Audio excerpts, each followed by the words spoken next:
अब जो दृश्य में आप देख रहे हैं, आगे जो दृश्य में आप देखने वाले हैं, ये पहली बार भारतीय टेलीविजन पर कोई भी देखने वाला है, क्योंकि जिस जगह पर मैं खड़ा हूं या आगे जहां मैं जाने वाला हूं, वहां आज से पहले कोई टेलीविजन कैमरा नहीं पहुंचा था।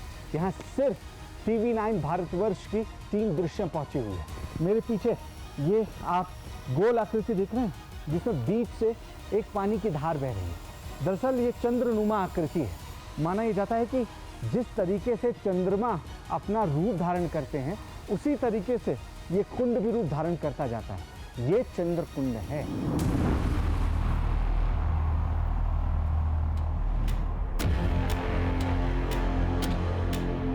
चंद्रकुंड के बाद पड़ता है विष्णुकुंड, जिसमें स्वर्गारोहिणी ग्लेशियर से जल आता है। इन जगहों के बारे में हमें उन दोनों बाबा ने बताया था जो हमें रास्ते में मिले थे।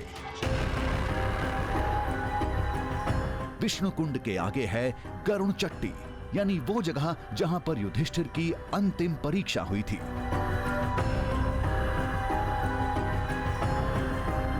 ये वो जगह है जहां पर युधिष्ठिर जी से ये परीक्षा के लिए पूछा गया कि आगे स्वर्ग के लिए सिर्फ एक जीव ही जा सकता है, या तो आप या तो आपका श्वान।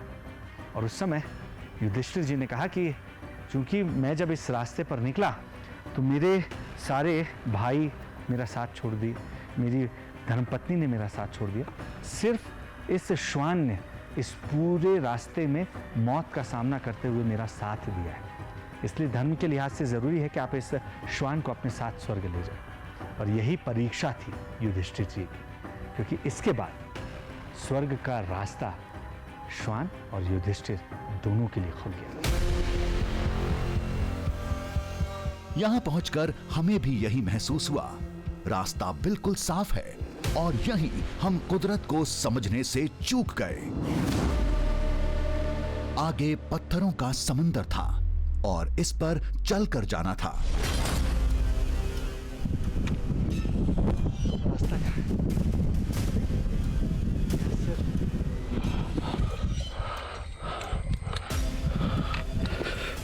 चारों तरफ विशाल ग्लेशियर, बीच में पथरीला रास्ता। अगर ग्लेशियर टूटकर गिरे तो भागने का मौका भी नहीं मिलेगा।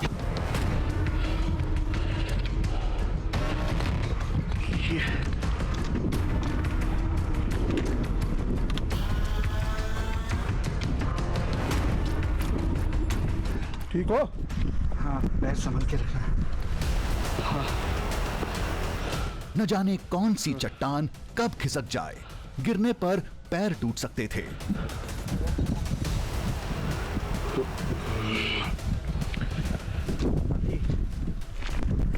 पैरों को सीधा रख पाना भी मेरे लिए मुश्किल हो रहा है।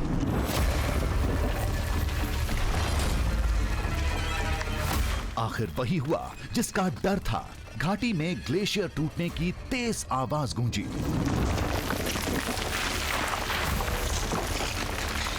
वहां ग्लेशियर गिर रहा है। आवाज सुनी तुमने? वहां ग्लेशियर के गिरने की आवाज आई है, बहुत तेज। गिरा गिरा गिरा। उफ, आगे मत बढ़ना, रुके रहो। अगर भाग्यशाली रहे तो वो इधर नहीं आएगा। अब हम सिर्फ भाग्य के भरोसे यहाँ इंतजार कर सकते हैं। बहुत तेज आवाज थी, जैसे कोई बम फटा हो।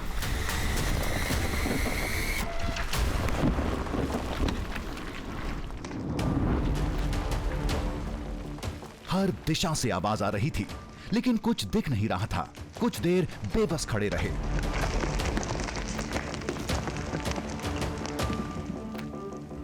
जैसे ही आवाज खत्म हुई, तेजी से आगे बढ़े,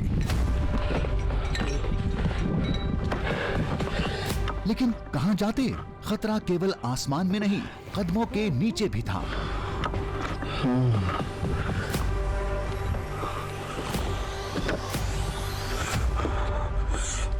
मैं अगर आपसे ये कहूं कि मैं इस वक्त ग्लेशियर पर खड़ा हूं तो शायद आपको यकीन ना हो, लेकिन चारों तरफ जब आप नजर डालेंगे तब देखेंगे कि बड़े बड़े ग्लेशियर हैं जिनके ऊपर हजारों टन वजनी पत्थर टिके हुए हैं। और जो सबसे डराने वाली बात ये है वो ये है कि ये ग्लेशियर कभी भी फटते हैं।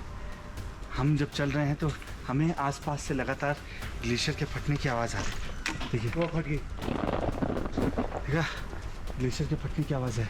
और ये अगर यहाँ हो रहा है तो ये कभी भी नीचे धंस सकता है। निकलो जल्दी निकलो जल्दी निकलो। चलो चलो चलो, ये कब कहाँ कैसे होगा कोई नहीं जानता है। लेकिन हाँ,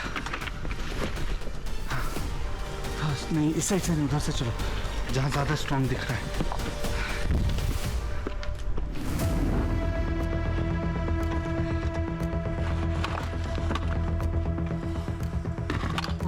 ये पत्थर हिल रहा है, संभल कर। गिरते पड़ते बचते बचाते पत्थरों के इस समंदर को चीरकर आगे बढ़ते रहे।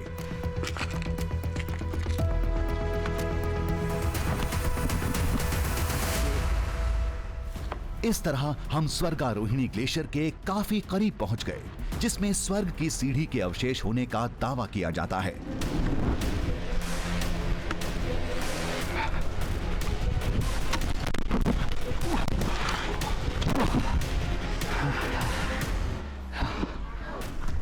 ये रास्ता बहुत कठिन है।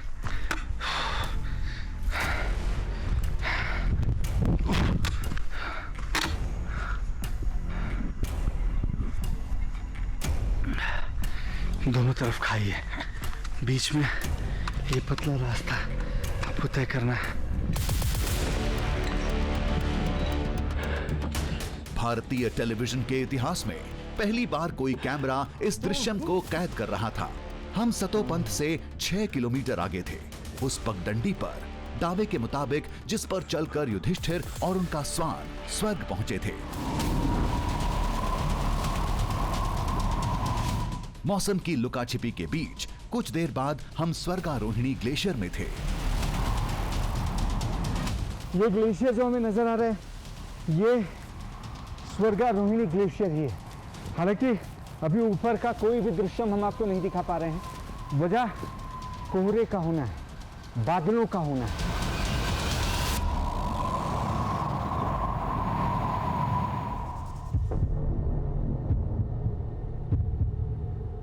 अब बस चंद पलों की बात थी, मार्ग का अंतिम मोड़ हमारे सामने होगा। मेहनत रंग लाने वाली थी।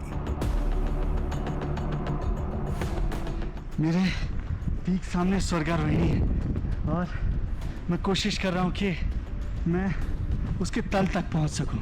पहली सीढ़ी जो स्वर्ग की कही जाती है, जो यहाँ से साफ नजर आ रहा है, कम से कम मैं उसका दर्शन आपको दिखा सकूँ। दिमाग शून्य था।